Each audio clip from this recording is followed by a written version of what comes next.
Hey guys, depositing money in Monzo account is very easy to do. Today, I'm gonna show you how to do it. First of all, you need to open Monzo in any web browser. As I don't have any account on Monzo, I will guide you through the process on how you can deposit money on Monzo. So, there are several ways to add money to your account. You can make bank transfer from another bank account.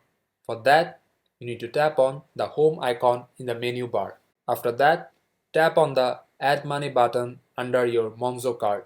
After that, tap on UK bank transfer. Then you need to make a note of your account number and sort code. Then set up your Monzo account as a payee with your other bank account. It will appear in your account instantly, but sometimes it may take some time. You can also deposit cash at PayPoint location. So there are about 28,000 PayPoint locations across the UK. And to deposit in cash, you need to follow these certain steps. You can also pay in check to your Monzo account, but you can't issue them because Monzo doesn't have checkbooks. So, in order to pay check, you need to follow these steps.